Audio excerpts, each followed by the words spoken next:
In this video, we'd like to show you what type of flours we're using in our recipes and give you the reasons for our choice. Traditionally, we consider flours ingredients obtained from the milling of cereals, such as wheat, spelt, or rye. Today, however, we call many other ingredients flour as well. These are mostly ingredients that are ground to fine powder, such as almond flour or pecan nut flour, for example.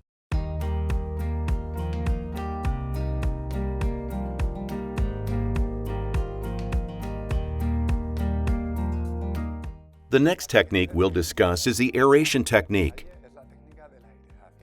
Simply put, the aeration technique helps us incorporate air into our recipes, creating light and fluffy textures like meringues, airs, mousses, ice creams, or sponge cakes.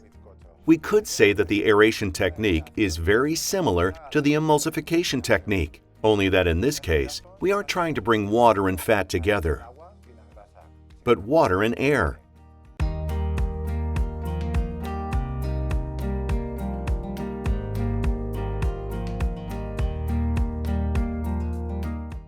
Here, we have the glaze at approximately 30 degrees Celsius. Now, we're going to mix it with the hand blender. We must always introduce the hand blender at an angle to evacuate the air that hides under the blender.